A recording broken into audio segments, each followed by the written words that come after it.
Welcome to Friday's second video. First news story is from Somalia, where in a suicide vehicle blast today, some officers and soldiers of Somalia's National Army were killed in Hirshabelle regional state. In Mogadishu as well, reports of bomb explosions are being shared.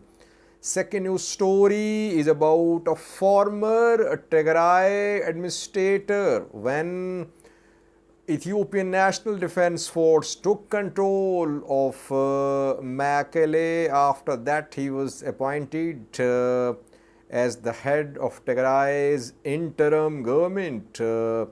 He after that served with Ethiopian federal government. He is backed by Ethiopian federal government. It is being rumored that he has gone to Canada, that he has defected. Who is he? Thirdly, a news story about Oromo Liberation Army. Yesterday, government shared pictures of an OLA fighter from East Valaga that he had surrendered, and today OLA shared pictures of some government soldiers who have joined Oromo Liberation Army. Fourthly, Mustafa Umar, Somali region's president, today shared some numbers. How many Al-Shabaab fighters have been killed in recent days? How many have been captured? Mustafa Umar today shared some details. He is trying to create internal unity. Mustafa Umar, these days he is a champion of Somalianism. Lastly, Patriarch Orthodox Church, Patriarch Abune Mathias, has issued a message from the US. It was being said that he might not return, but he is issuing a message from the US. It seems that he will return. What did he say? We'll have a detailed look at his message, because he used the word unnecessary conflict. Is he talking about Tigray conflict? Was it unnecessary conflict started in November 2020? Firstly, viewers, Somalia in the grip of insurgency, Al-Shabaab carrying out activities, attacks, bomb blasts across Somalia for years. Today in Hirshabelle regional state, Hiiraan region, Al-Shabaab reportedly carried out an attack. A vehicle laden with explosives were sent to attack a military base of Somalia's National Army close to Beledweyne. Beledweyne, main town of Hiiraan region, is the place where this attack was carried out. This truck carrying explosives tried to ram into a base of Somalia's National Army. Suicide bomb blast, car blast, in which some Somali National Army officers have been killed, some soldiers have been killed. Takar Subagle is a newly trained officer of Somalia's National Army. You can see his picture on your screen. Reportedly, he has died in this attack.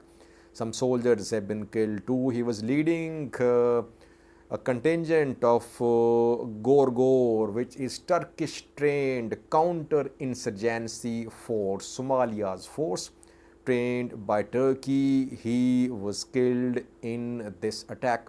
Several other soldiers were injured too. Al-Shabaab reportedly carried out this attack. In Hiiraan region, we know that in the last few days, Ethiopian Air Force has conducted some airstrikes both in Hiiraan and in Bakul region of southwest state. But Al-Shabaab has tremendous penetration in almost all parts of Somalia. Wherever they want to attack, they manage to reach there. If they can attack Mogadishu, if they can attack Halane camp, Mogadishu airport, it means they can attack anywhere in Somalia. And that is what is happening. In recent days, Al-Shabaab's attacks have intensified. No major operation launched by Hassan Sheikh Mahmoud government so far against Al-Shabaab. Only statements are being released. Claims are being made that Al-Shabaab will be wiped out, but no operation. Instead, Al-Shabaab has intensified its attacks, its activities across Somalia. And you see that a top officer of SNA was killed in Hiiraan region of Somalia today. Secondly, a new story about a former president, not president, he was administrator of Tigray region.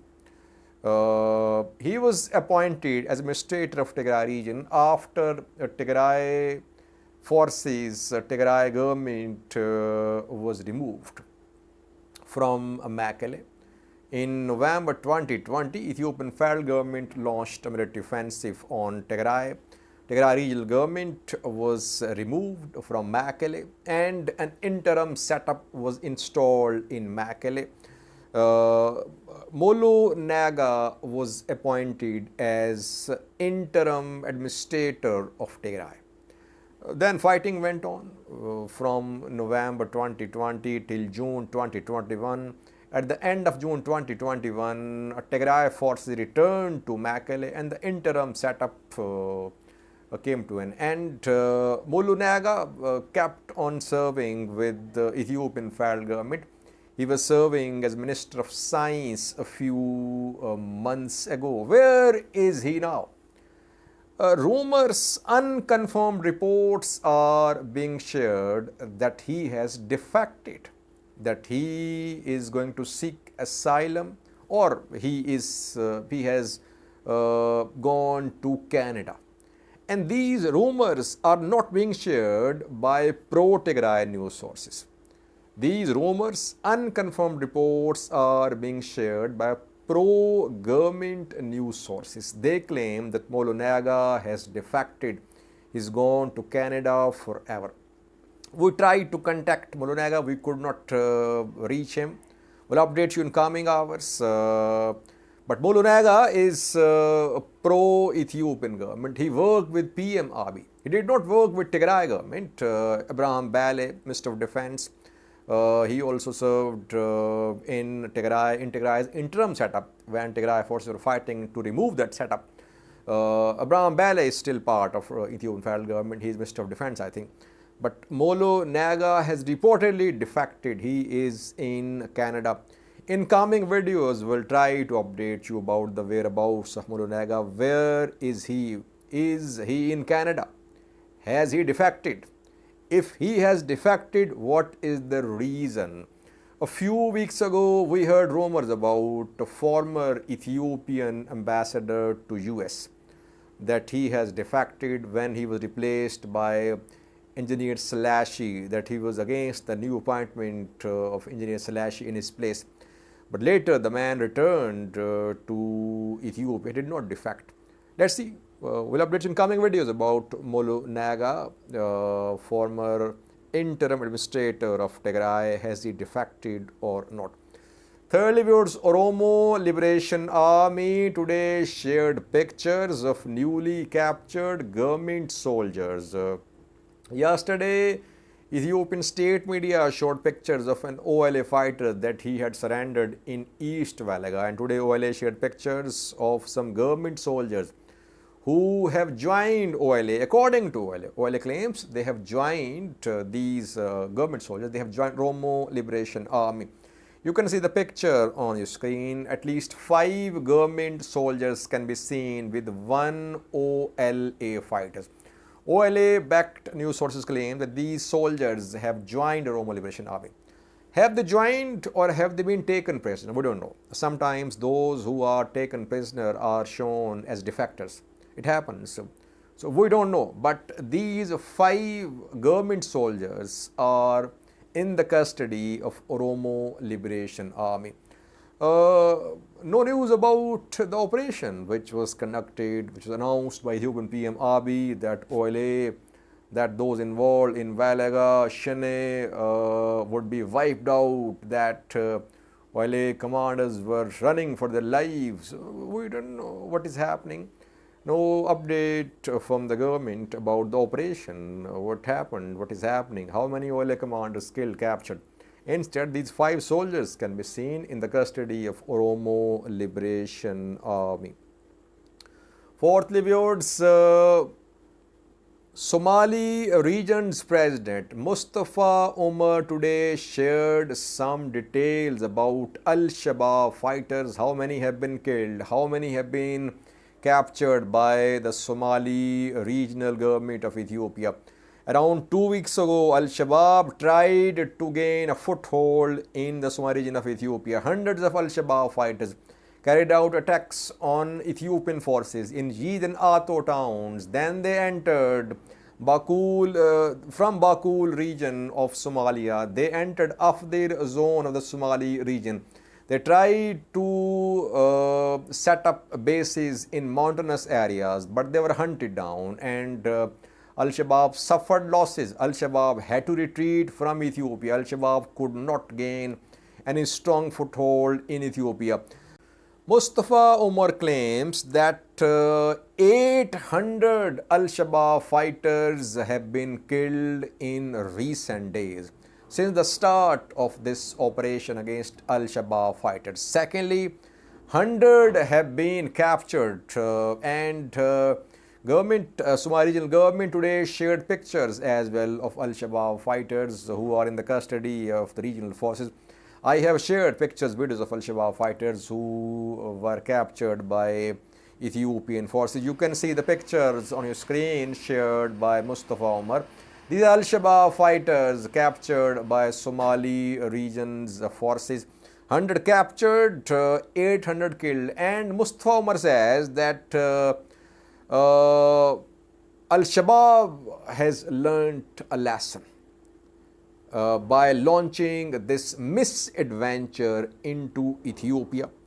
And Ethiopian government, Somali regional government will ensure that Al-Shabaab never dares to get close to Ethiopia again. Yes, Ethiopian government forces, especially Leo police, the Somali region, it has repelled Al-Shabaab's attack on Ethiopian territories.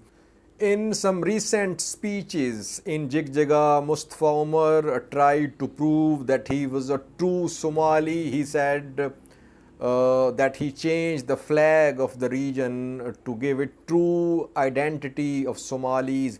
He paid tribute to 1977 martyrs of the war of Somali region, and he said in a speech, if you grind my bones and blood, you'll find only Somalism. So he is trying to create internal unity in this region in the fight against Al-Shabaab. And opposition parties have been playing a very positive role. ONLF, staunch critic of Mustafa Umar, held meetings. It backed regional forces. It condemned Al-Shabaab's attack on the Somali region.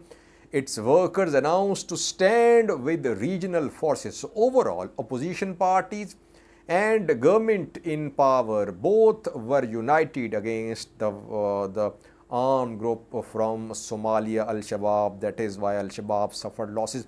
Locals played a key role. Locals took up arms against Al-Shabaab. They hunted down Al-Shabaab's fighters scattered in different areas. They captured them, then they handed them over to security forces. So overall, it was a joint effort by the people of the region, by Somali regional government, by opposition parties as well. I did not see opposition parties trying to make use of this opportunity, to exploit this opportunity to weaken Mustafa Umar. Opposition parties are very critical of Mustafa Umar, but in the time of crisis, they did not criticize Mustafa Umar. Lastly, viewers, Orthodox Patriarch Abune Mathias is in the US a few days ago. He departed Ethiopia. He is on a medical trip there. He is there for medical checkup. Will he return to Ethiopia? It's not clear. He has not been on good terms with Ethiopian PM Abiy. And today he released a message, a religious message in connection with religious worship, but in the message there is mention of a conflict as well. What did he say? He said an unnecessary conflict which was started should come to an end. And some voices are being heard which want to put an end to this unnecessary conflict. But words should translate into action for peace in Ethiopia. So I think he is referring to Tigray conflict, and he's saying that Tigray conflict was unnecessary conflict. It could have been avoided, it could have been averted.